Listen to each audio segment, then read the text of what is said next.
Hey guys, Brad Danger here, and you finally bought your dream daily. It's lightweight, rear-wheel drive, manual. Everyone on the internet says it is perfect, and then you start to live with it. You can't hear yourself think on the freeway. A semi-truck blows past you, and the whole car feels like it might just lift off. Your groceries don't fit, your friends don't fit, your life doesn't fit, and suddenly you're wondering if you just bought the worst daily driver ever made, because today we're talking about a car that might actually be the worst daily driver on sale, and somehow one of the best cars that you can ever own, because it's always the answer. So like, subscribe so we hit 2 million subs this year, and let's go. Let's just say it. The Mazda Miata is a terrible daily driver, and I know, before you jump in the comments, hear me out, because if we're talking about what makes a good daily driver, the Miata fails almost every single test. Let's start with the most obvious one, space, or the complete lack of it. This thing is tiny, like you don't realize how small it is until you're parked next to literally anything else on the road.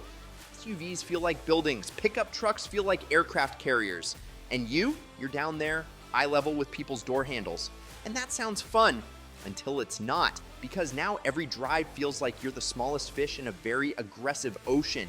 And it's not just a feeling, it's real. Visibility around you is worse because everything else is taller. People don't see you, they just don't. And that gets old real quick. Now let's talk about practicality, because this is where things go from bad to almost laughable. You get one tiny trunk, that's it. No back seats, no extra storage, no, I'll just throw it in the back. If it doesn't fit in that little trunk, it's not coming with you. Groceries, better plan ahead. Road trip, packed like you're going on a survival mission. Golf clubs? Yeah, good luck with that. And if you're thinking, well, I'll just use it as a commuter and keep another car, okay, then it's not really a daily driver anymore, is it? Now let's talk about comfort, because daily driving is supposed to be easy, relaxing, something you can do every single day without thinking about it. The Miata, not that. The ride is firm. You feel everything, every bump, every crack, every imperfection in the road. And yeah, that's great when you're carving a canyon, but sitting in traffic on a rough highway for an hour, it gets old fast. And then there's the noise. Oh man, the noise. At lower speeds, it's fine, but get on the highway, now you've got wind noise, road noise, tire noise, everything. You're basically sitting in a tin can getting blasted by sound from every direction.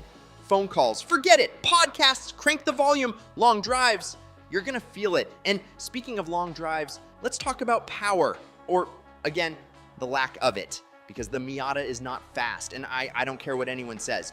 Yes, but it feels fast. Cool, that's not the same thing. When you need to merge onto the highway, when you need to pass someone, when you need to get out of a bad situation, you feel it. You're working for it. You're planning ahead. You're flooring it and hoping you timed it right. And in a daily driver, that's not ideal. Most people just want to press the gas and go. Yo guys, quick pause, because this is super important. The giveaway is live right now, and we're giving away this fully built, dripping in carbon Supra, 4 months in the making. And guys, it is the Tuner Hero spec, plus a Shelby GT350 with an exhaust that sounds absolutely ridiculous. So, if you want to win, you've got a decision to make. Do you get the JDM Legend, or do you get the American Icon? And guys, for a limited time, every purchase that you make on the site, which is pinned in the first comment down below, you get 2,000 bonus entries to win one of these cars, plus bonus cash, hat, shirt, entry pack, it don't matter. That's 2,000 extra chances on top. And Rocky from New York grabbed a quick entry pack last time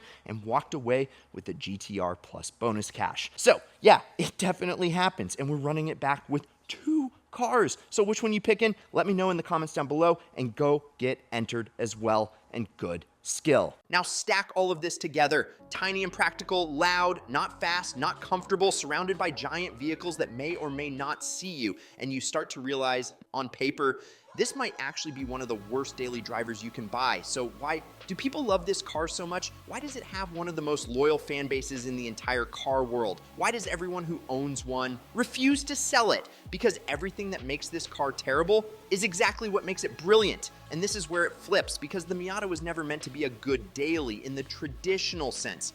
It was built for one thing, driving, and not just driving, as enjoying driving. Every single time you get behind the wheel, that lightweight feeling, That's not a downside. That's the entire point. You feel connected to the road, to the car, to everything around you. There's no insulation, no disconnect.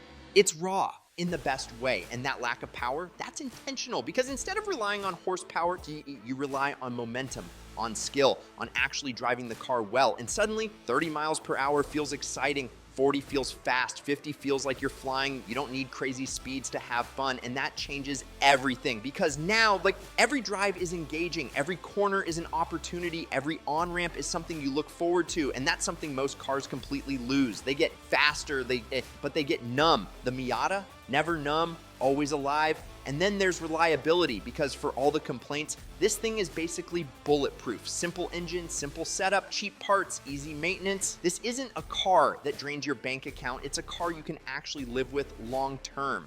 And that matters a lot. Then there's the community, and this is something people underestimate. Miata owners love their cars. They help each other. They modify them. They race them. They share knowledge. You're not just buying a car, you're joining something, and that makes ownership way more fun. Now, if you're actually thinking about buying one, let me save you a ton of time, because not all Miatas are created equal. There are 3 that stand out. And honestly, these are the ones I'd buy. First, the NA Miata. This is the original, the one with the pop-up headlights, the one everyone thinks of when they hear Miata. And yeah, it's slow, it's old, it's kind of sketch by modern standards, but that's exactly why it's so good. It's the purest version of the idea. Lightweight, simple, insanely reliable over time, and just raw in a way newer cars can't replicate. If you want the full experience, this is it. Second, the NB Miata. This is the sweet spot. Slightly more power, slightly more refined, still cheap, still simple, and a lot of people consider this the best balance of performance and value. You lose the pop-ups, which hurts, but you gain a better overall car. Like if I wanted one Miata to actually own and drive all the time, this might be it. And finally, the NC Miata. Yeah, I know, the boat, everyone makes fun of it. But here's the truth. This is the most underrated Miata you can buy right now. It's more comfortable, more usable, more solid, and later models are actually super reliable with that 2.0 liter engine. Plus, they're still cheap, which means you're getting the most car for the money. So yeah, if you're gonna do it, those are the 3 I'd look at. Everything else just depends how much pain or fun you want. And finally, there's the feeling, because no matter how many flaws you list, no matter how impractical it is, no matter how loud or small or underpowered it might be, you get in, you just drop the top, hit a back road, and suddenly none of that actually matters. You're engaged, you're having fun, and that's something most good daily drivers completely fail to deliver. So yeah, if your definition of a daily driver is comfort, space, convenience, the Miata, it's a terrible choice. Instead, you should go to winthisIdealcar.com to either get the Shelby GT350 or this Mark V Supra. But if your definition is, do I actually enjoy driving this thing every single day? Then it might be one of the best decisions that you can make. Like, subscribe, go to winthisIdealcar.com to get entered to win your dream car. I'll even give you 2,000 bonus entries with any purchase using that link. And check out some of these Ideal vids over here. I'm Brad Danger. This is Ideal. Promise me one thing. Keep living the ideal lifestyle.